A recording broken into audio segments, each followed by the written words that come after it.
All right, everybody, thank you for joining me on this lovely Wednesday morning. We're going to do a live session today, and the goal of today's session is to do some live backtesting on FX Replay. So before I do that, though, I'm going to quickly update you all on my TradingView watch list and just let you know what's going on that end. A little update from Monday's weekly analysis. And then after that, we'll get right into the backtesting. For those of you who are new here, welcome to the community. Happy to have you here. And I hope you're finding yourself right at home. We do these live sessions typically once a week on either Sunday or Wednesday. It just depends on my schedule, but I always give a good heads up in advance. So without further ado, let me share my screen and I'll get started on TradingView. As usual, if you have any questions, just type them in the chat. I have my chat up on my screen at all times, so I will most likely see your message and I'll respond to it as best as I can. So I wanted to update my watch list here with you all. We'll start off at the very top with AUD Swiss franc. So this is a long position that I'm currently holding.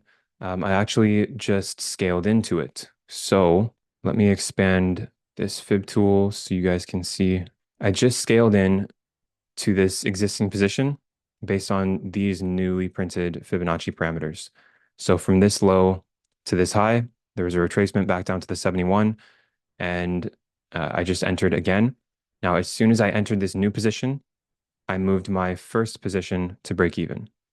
So you guys know that I don't take break even trades, but the one exception to that is when I scale into a trade, I don't want to double my risk, right? I'm risking 2% per trade on this account. So I don't want to have 4% risk.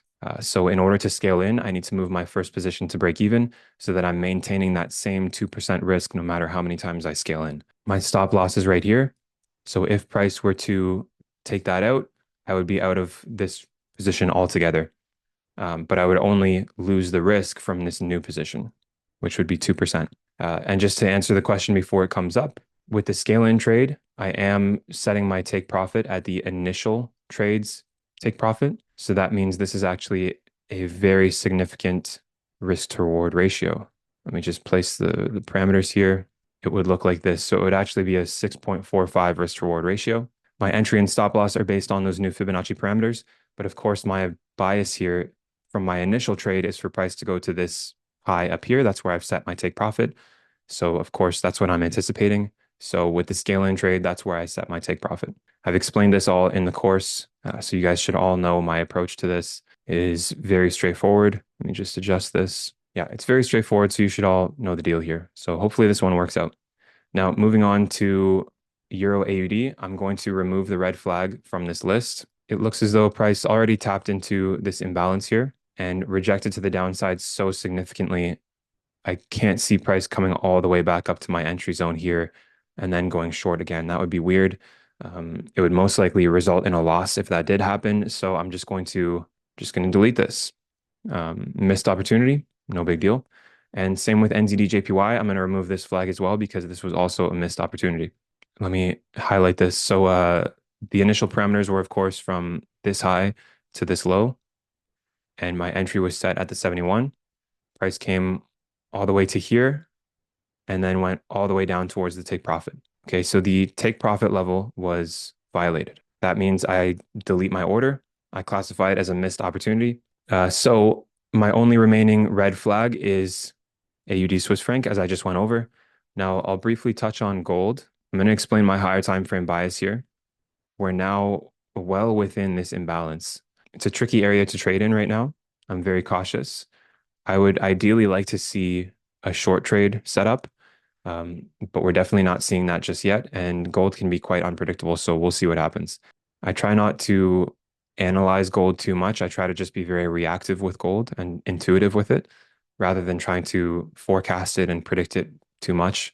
And if I were to use the Fibonacci tool from this high to this low, you can see we're just really getting into premium prices. So very cautious of long opportunities now. I would like to see a shift to the downside. Sorry, guys, I'm like on the verge of sneezing here. But from the 15-minute perspective, I was able to get involved in a few good trades this week.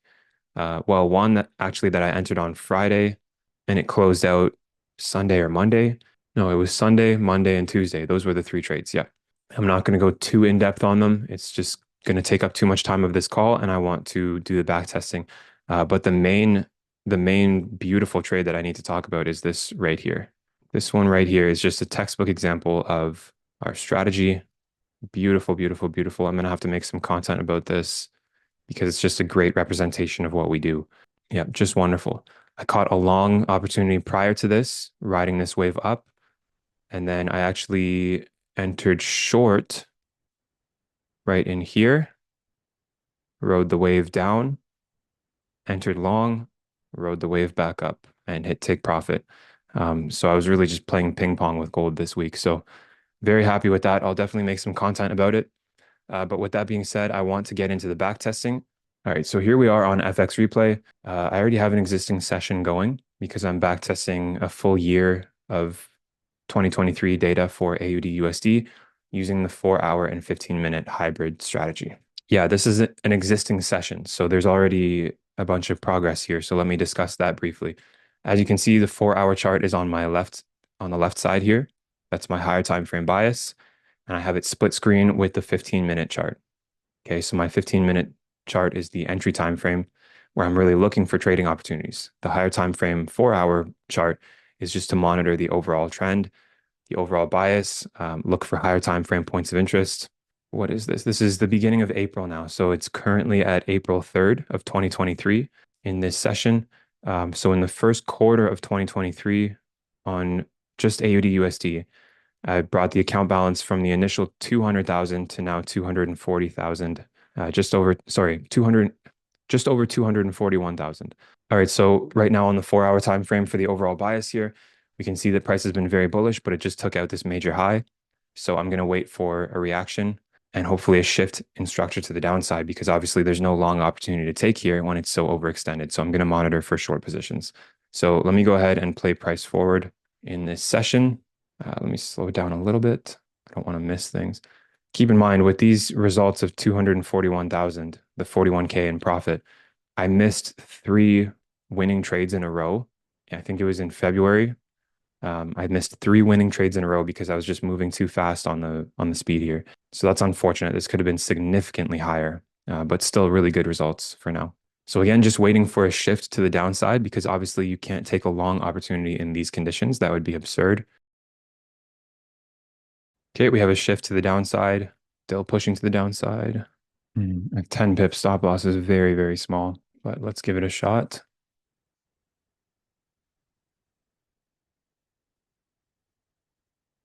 No. Okay.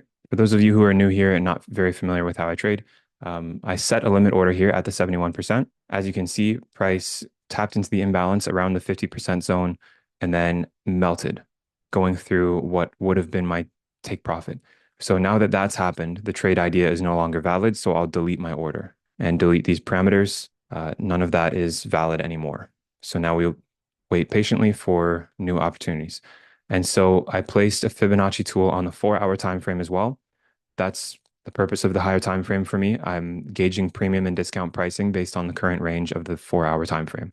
So I'm only going to be looking for selling opportunities on the 15-minute time frame until price reaches the discount levels. And then I would, of course, not be looking to sell. I'd be looking to buy instead. So let's see if we can get a short opportunity. Got to be very careful not to move too quickly here because I often miss opportunities because of that. Okay, I'll try and get involved here. Oh, that's going to be an even smaller stop loss. Maybe I won't get involved in this. Nope, same size actually. Okay, let's give it a try. No way. Okay, so missed again, unfortunately. That one was really, really close to my order. So as you can see, the bias is obviously correct, but it's not quite reaching the 71%. So that's okay. I'll delete this one too. But now we're entering discount levels, so I have to really be careful here. Yeah, see, if I would have taken a short there, it would have hit the stop loss right after reacting to the 50%. But there was no imbalance in that range anyway, so it's obviously not a trade that I would take. Okay, now we're deep in discount, already surpassing the 71%. So now I'm going to be looking for a shift in structure to the upside. There was technically a very minor shift right here, but that's not good enough for me. Like technically on a smaller scale, this would have been a shift in structure and you could enter like this, but I'm not going to do that. Greg says, can you use your indicator in FX replay? It looks like it's TradingView. No, you can't.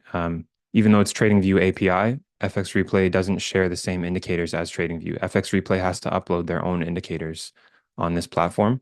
So you cannot use the Currency Pros indicator here, but you can use fractals. They have a fractals indicator, and I like to use that for structure. That's one of the features of our indicator, so you could do that. Just want to see a nice clear shift in structure to the upside and a good retracement as well. Okay, we've now gotten into this imbalance here. Let's see if that holds, and then maybe that'll react and shift to the upside. But there's no imbalance in that range, not big enough for me to get involved with. Now, as we do this, guys, you're going to hear me disqualifying things a lot, and that's honestly what it takes to be a trader. Like, you need to be able to disqualify trading opportunities, right? I don't just take every single thing that presents itself. I have enough experience to discern which ones I should stay out of and which ones are worth taking. So this imbalance held for a bit, and then it shifted to the downside. A lot of people might have gotten involved in this bullish leg because there was a shift to the upside, right? That was a clear shift in structure to the upside after reacting to this imbalance. However, no imbalance within that bullish leg, and it was so small and compact, I realized I did not want to get involved in that, and I stayed out, and then it shifted to the downside. So now it's looking like our higher time frame bias is maybe going to switch. So let's patiently wait and see what happens there. There could be another short opportunity now. I'm going to try not to talk too much here. I want to focus. I'm going to try and get involved in a short position here. Obviously, price is in discount, but the thing is, at this point, it's now likely to take out this low. So to me, it's beyond the point of respecting this bullish range, which means it's likely going to be violated. So I'll give it a try getting a short position out of this. Okay, so finally we have a trade activated. Let's see if it's a win or if it's a loss. Okay, we got a win. That's another 5,000 in profit. That's good. So again, just to go over the bias there, even though I had a bullish range marked out on the 4-hour time frame, in my opinion, it was just past the point of no return. The price got so bearish within that bullish range that it was just likely to violate that low. It was beyond the point of respecting that bullish range, right? That's why I have my 71% level there. If we get a reaction from there, that's a good sign. If we go much past that, like below that, that's not a good sign. It means it's likely to fail. And so because the probability of failing was so high, I switched my bias from bullish to then bearish, looking for a short opportunity. And then so as soon as I saw an impulsive move to the downside with imbalance, I dragged the fib tool on the 15-minute time frame, set a limit order, and it hit take profit. So literally exactly what I teach you guys. Now I'm going to click the delete button, delete all drawing tools, because we now no longer have a 4-hour range. There's no clear 4-hour range right now, because look at the difference here. This is a clear range, but this bearish move is consisting of multiple different ranges that are very subjective. So to me, there's no clear range right now. So that means I'm going to play price forward and wait for further development. Someone says, do you always wait for a 15-minute break of structure before entry? With this style of trading, yes, I do. This is like the hybrid strategy, the 4-hour and 15-minute time frame. I then have a swing trading style, which utilizes the 4-hour and sometimes the daily time frame. And with that, of course, I don't use a 15-minute entry confirmation. Okay, so one thing to consider here in terms of higher time frame bias is this is not a break of structure. This looks like a liquidity grab.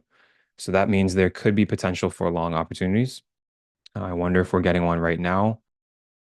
So clear liquidity grab, and then we're starting to see structure shift to the upside. I could enter right from here, to be honest, guys, but I think I'm going to wait and see if there's going to be another shift to the upside. You got to be careful, You got to be careful. Even though this is a liquidity grab and we're seeing a shift to the upside, I also want to point out that this is just one big consolidation and it looks very ugly and choppy. So although I'm seeing the signs of entry, I'm going to forward test this one, just put the parameters there and we'll see how it plays out.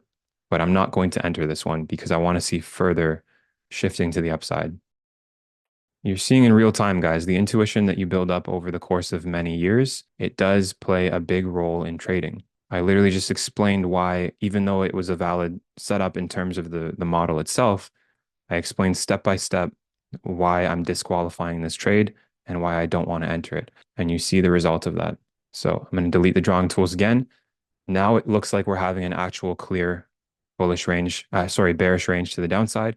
Let me play it forward a bit more. Just get some more development here. typically with a huge impulsive move like that, it's too good to be true. Like it's too obvious, which means it will likely be liquidated to the upside to shake out buyers and sellers. So it looks like that's about to happen. So I'm I'm assuming this high is going to be taken out. We could respect these premium levels, but it looks like it's going to get taken out. Still no trading opportunities in my eyes. So just being patient here, playing price forward. I still think we're going to take out that high, although it's taking its sweet time. There we go. There it is. Again, little lesson here, little golden nugget. Whenever it's too obvious like this, it's typically too good to be true. Okay. That means everybody and their grandmother is looking for a short opportunity there. So that's probably a bad sign, right? When it's too big like this. Now, before you ask, I don't have a rule of thumb for exactly how big is too big. You just kind of have to use your intuition there. Like this was such a big, obvious move to the downside with so many imbalances. Typically, those moves are caused by news and they're just unsustainable. And what I mean by unsustainable is that they are likely to be liquidated on both ends. Mitch says, just to confirm, when you get involved with a 4-hour swing and then you start scaling in with the 15-minute time frame, the 4-hour trade going to break even while the 15-minute trade goes to its new stop loss, with the target still being the 4-hour swing. Yes, that's what I explained on my current trade on Aussie Swiss franc. My initial swing trade was right here, and then I scaled into this trade right here. The take profit is at the initial trade's take profit, which is this high up here, and the initial trade has the stop loss moved now to break even. So that way I maintain the same amount of risk, which is 2%. So instead of doubling it to 4%, I move my first position to break even so that my only risk is on the new position. So now both stop losses are at this low, but the take profits are both at this high because that's the initial trade idea. So I'm sticking to that because I'm confident with that. Let's continue. So, I mean, at this point, this is pretty bullish. This was most likely a news candle though, so I'm not going to enter based on it. I'm going to wait and see what happens. Got a nice reaction from discount price though, but let's see what happens. I don't like entering off of those candles because it's just too unpredictable. Looks like it would have been a win. Yeah, so that would have been a win, but I'm happy I stayed away from that. Again, these news candles, these very impulsive, obvious candles are just too unpredictable. So that would have been a win, but I avoided that. Now, what about this one? That would have been a win as well. Okay, so two wins using the same strategy there, but I chose to stay away from it, and that's fine. Let's continue moving forward. Wow, really bullish now. Okay, so just took out that high. Let's see if we get a shift to the downside now. Obviously, in hindsight, I could say, oh, I should have taken those two trades. But again, with backtesting, you want it to be as realistic as possible. So I used my real, my real emotions there in decision making and chose to stay out of them. Okay, liquidity sweep, shift to the downside. Let me wait for further confirmation of this move. We're about halfway through April. Kind of just consolidating sideways now.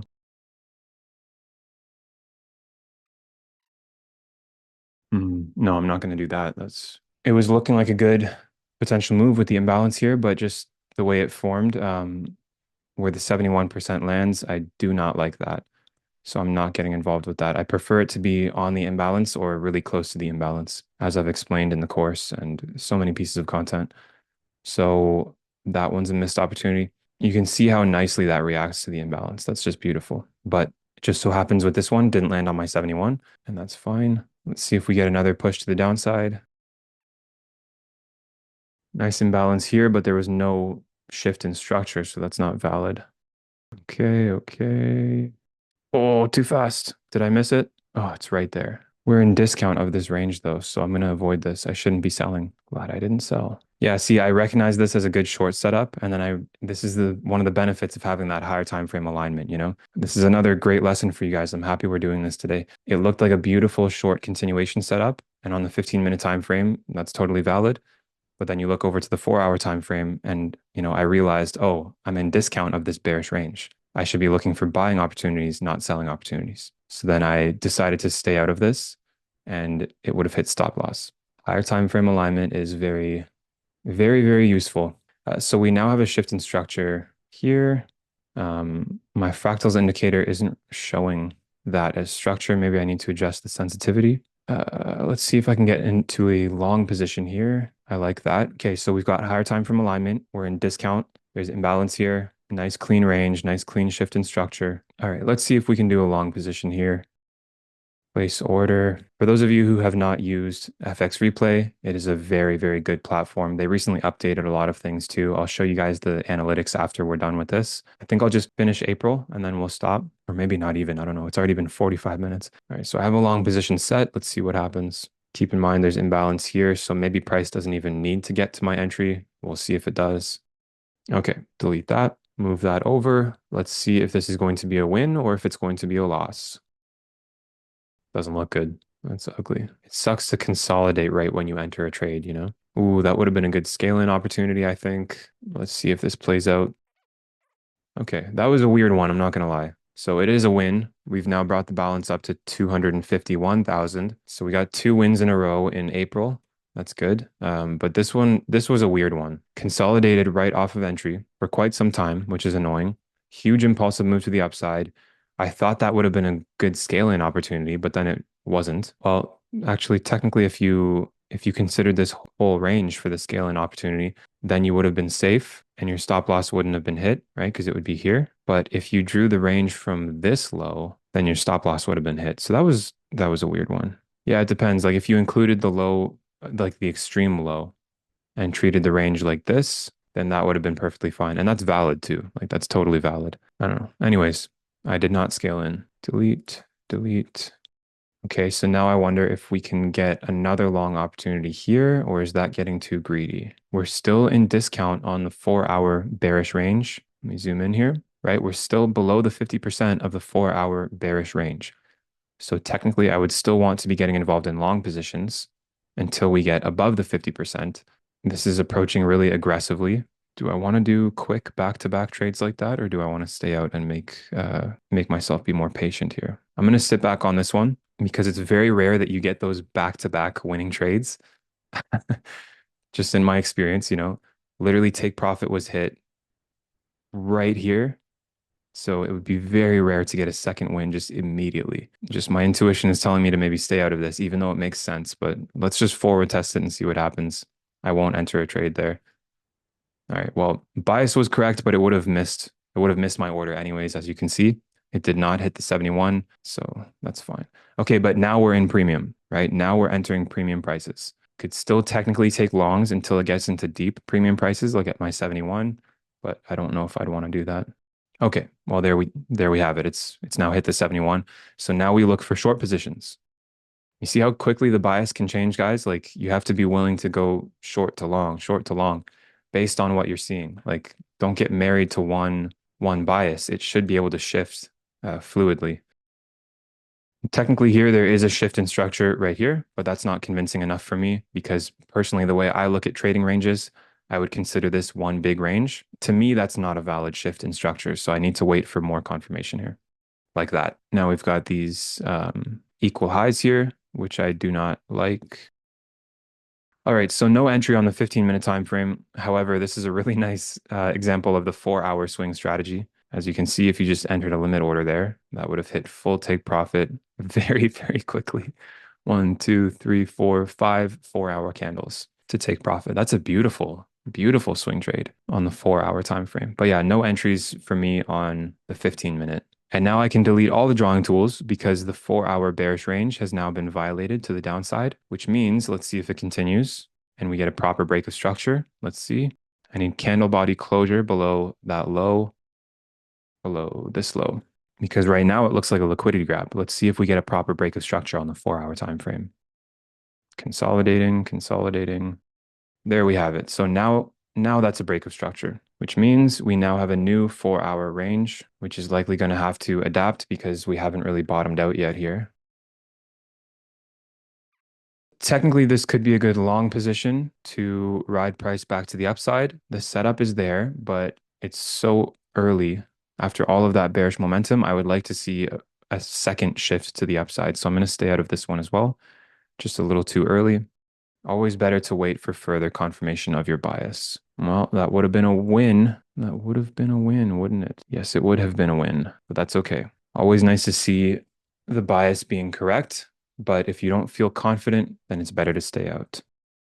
So there's now like four, maybe five missed winning trades. So if you look at these results here, the 251,000, the initial balance was 200,000, could have been like four or five wins greater than that. So that's pretty wild. If you can follow the strategy without any sort of emotion or intuition, there's times where that's going to pay off and there's times where that's going to shoot you in the foot. I prefer to rely on my experience as a trader. I've been doing this for pretty much 7 years now, actually. It was like 2017. Greg says that last missed long opportunity probably wouldn't be triggered. Spreads are higher at such wicks. Not necessarily, my friend. It depends on the broker you're trading with or the prop firm that you're trading with. It really depends. On blueberry markets, for example, I can almost guarantee I would have been triggered into that trade. Like I have extremely, extremely minimal spreads, and there's very rare occasions where I'm not triggered into a trade like that. Same with like FTMO, for example, they have extremely tight spreads for the majority of the time, unless there's some high impact events. But for the most part, you would get tagged into a trade like that. I'm confident of that. Anyways, let's continue. We're now the 24th of April, so I'm just going to finish this month and then we'll call it a day, or we'll call it a month, I should say. There's no imbalance here. I like this range and the bias of continuing to the upside, but I'm going to stay out of this because there's no imbalance. Or, I mean, there's technically imbalance right here, but it's so minimal I can't even see the horizontal dragging tool. So I'll stay out of this. We'll forward test the Fibonacci range. It's a good example of why I like to only enter when there's imbalance because that's the reaction point. Okay, so now I'm going to delete this 4 hour range because we're now shifting to the downside again. So that's interesting. We didn't even hit the 50% of that range and we didn't tap into that imbalance on the 4 hour time frame either. If this retraces higher, I'm not going to get involved in a short position because it could be just a liquidity grab on the higher time frame. So I'm going to be cautious of that. Is this going to close though? Let's see if the four, yeah. Okay. So now it's a break of structure on the 4 hour. Mitch, I'm not going to be looking at any other pairs today. The focus of this session was just backtesting and I'm going to get off as soon as this month is done. We're going to end the call. We're now on the 25th of April. So we're now shifting. Whoa. Yeah. Big break of structure to the downside. Greg says backtesting like this should take news into account. First question is, would we trade in news? Second, is the news wick spreads on my raw spread account, the news wicks spreads are still higher. I don't take news into account in my own trading, so I'm not going to take it into an I'm not going to take it into account on my back testing either. I'm back testing the same way that I would trade in real life. I really don't pay attention to news events, like except for the major ones. Like I'm not going to be entering a trade like 5 minutes before, NFP or something or FOMC or when Powell is speaking. But I'm not going to put that into the back testing. I don't even know if FX Replay has a feature on that, and even if they did, I mean, there's an economic calendar here, but no, I'm not gonna try and factor that in here because I don't factor that in really in my own trading. And Greg says his second question was about spreads with Newswicks. Like, there's no way that I can take that into consideration on this session. Like, I have to just follow the strategy. There's no broker here on FX Replay, so I couldn't possibly account for any sort of spread. Like, I'm just following the strategy. Sometimes it's a real sniper entry, and some people would have gotten involved, some people wouldn't have gotten involved. But how am I supposed to represent that here? Like, I'm just following the strategy and showing you guys how to trade. There's other things that are unrealistic about a backtesting session too, right? Like, I missed four, maybe five winning trades here, three of which I know for sure were because I simply had my speed set to too high up here. It was just moving too fast, so I didn't think fast enough and I missed the opportunities. There was three trades for sure that happened, right? So in real life, if I'm trading in real time where the candles are developing very slowly, I would have taken those three trades because they fit the plan. So there's give and take with backtesting. There's some things that are a bit realistic and a bit unrealistic. Like, you still have to go forward with the session, right? Marcia, I put that book down for a while. I was reading it while while I was in the process of moving to this house that I'm in right now. And I just took a break from reading, to be honest. But I do want to pick that back up and start reading it again. It was great though. That book is a bit dangerous though. The 48 Laws of Power. That in the wrong hands, that could be a dangerous book because it depends on how you look at it. Like, that book, to somebody with malicious intent, that could be a very manipulative book. It could be bad in the wrong hands. That's all I'm going to say. Good book, though. I don't know if we're going to get another opportunity here, guys, but there's still 4, maybe 5 days left. So let's see. Okay, I can say we now have a solidified 4 hour range here. It kept moving to the downside, so I deleted it. But now we're finally retracing back to the upside. So let's see if we can get involved in anything here while price is in discount. Let's see if this lines up with the 71. Somebody asked which book is best for Forex trading. They're all shit. They're all terrible. Okay, I like this for a few reasons. We have multiple liquidity sweeps to the downside before shifting to the upside. We're in discount on the higher time frame. Like this technically checks all the boxes. We've got imbalance here. The 71% is in a decent area, I guess. I wish it was a little bit higher in this range, but let's give it a shot. Only a 10 pip stop loss. Okay, activated. Let's see if it's a win or if it's a loss. That's wild. Yeah, that is wild. Okay, so that's the first loss of the session. So I believe we have two wins and one loss, or maybe it was three wins and one loss. We'll see in a minute. That was a really good reaction actually, and it got so far into profit, almost at the take profit, and then it failed to the downside. So that is a loss. Let's delete the drawing tools. But hey, it checked all the boxes, so can't complain. Higher time frame alignment, Fibonacci retracement, imbalance, break of structure, everything made sense. Liquidity sweeps even. So that is a valid loss in my opinion. Okay. All right. So this range has now been violated too. We can see with AUD USD right now on the higher time frame, we're not doing deep retracements. So we had one deep retracement at the beginning of this bearish trend, and then every retracement since then has been about 30 to 40%. That makes it a little bit harder to trade because my higher time frame bias requires, an understanding of premium and discount pricing. That makes it a little tougher. Technically, every time I'm buying during this trend, I'm going counter trend. So that's obviously a factor to consider as well. Greg says, looking good for a sell. I'm not confident of that, to be honest. I don't know what I'm looking for right now. I think I want to see a deeper retracement here, but we're also nearing the end of this session. Yeah. Oh, the session's over. It's May 1st now. But what I would be looking for is a deeper retracement based on this 4 hour range. But no, I'm going to end this, guys, because we did a full month, which was April of 2023. Let's go to the analytics and see what this session looks like so far. So this is going to be the last part of the session, but this is probably the most important because I want to take you guys through these actual numbers. So keep in mind, this is all of 2023 so far. So January, February, March, and all of April. So that's 4 full months. These numbers are based on 4 months. So it was a $200,000 starting balance. So we've accumulated 49,000 in profit. Yeah, 49,000 in profit. The win rate is 58.33. It's funny, I always say I have a 40 to 60% win rate. That's my average win rate. And I've proven it on so many occasions, yet there's still people that say I'm just making that up. How would that benefit me? Like, why would I make things up? Like I've been doing this for so long and proving it for so long, and there's still people that doubt everything. It's just so pessimistic.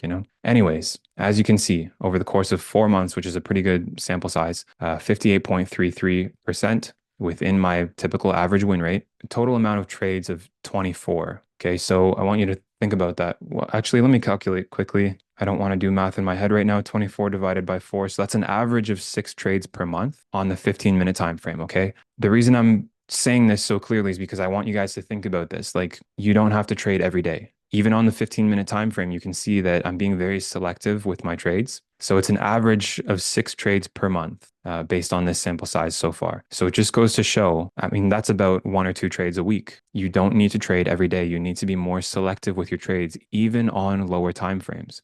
When it comes to the higher time frame swing trades, I'm taking like 1, maybe 2, maybe 3 per month because I'm very selective about that as well. But on the lower time frame, you still have to be selective. You should not be trading every single day. As you can see, 0 break-even trades because I don't do that. Average risk reward ratio is of course 2.45 because that's the parameters that the Fibonacci gives me when I enter at the 71%. Now, this is interesting. It says ideal risk reward ratio is just over 6R. That means that in a lot of my trades, price went well beyond my risk reward ratio. So it means I was catching a good trend and it went well beyond my take profit. That's what this means. So it says my ideal risk reward is around 6. That's good to know, I guess. But at the same time, I'm not willing to extend that because I know that more often than not, that will hurt me. Even though the winners might be bigger, they will happen less frequently. And when you start to increase your risk reward, then you have to start managing things differently, like trailing your stop loss or taking partial profits, because there's then so much room for error. When it's a small risk reward, like 1 to 2 or 1 to 3, you don't really have to do any management because it's a very short distance to go. But if you're targeting a 1 to 6 or a 1 to 11, as it says here, max ideal risk reward, there's so much room for error, guys. So then you need to start trailing, you need to take partials, and I don't want to do any of that shit. So the next stat here is that I could have had three trades that could have been break even, that could have prevented a loss. So again, good to know, I guess, but I've been doing this long enough to know that that's not really beneficial to me. I don't take break evens because in the long run, it hurts. Let's quickly look at this as well. Total winners 14. Okay, so average duration, this is important. The average duration of one of these trades is 15 hours. Out of 24 trades, this is a pretty good metric to go by. So obviously I'm going to compile more data on this, but this is pretty good so far. So 15 hours. The reason I like to call this a hybrid strategy is because this can barely be considered day trading, like a 15-hour hold time, for example. Like that's 1 to 2 days basically. So and the average loss duration was about 7 hours. So for some reason, you can see that those are hitting stop loss quicker. Well, I mean, not for some reason. That's based on the risk reward ratio as well. Like it takes longer to get to the take profit, obviously, because it's a 1 to 2.5, basically. Max consecutive wins. So I had a winning streak of three. It could have been six, but I missed three in a row during a previous session that I was doing. Max consecutive losses, two in a row. So really not paying too much attention to the sessions of this strategy because on the 15-minute time frame, it can be taken in any session and it can be held until the next session. Like it's not intra-session trading. Okay. If you want to do that, you got to be on the 1 minute or the 5 minute or the 3 minute, something like that. The 15-minute is like a hybrid, basically. Performance by time, I could care less about that.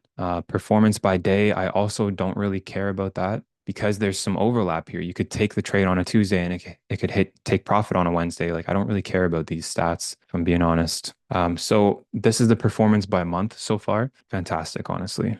January 8.47, February 2.9. February was when I missed three winning trades in a row, so that should have been significantly higher, but that's okay. March 9.29%, April 3.91%.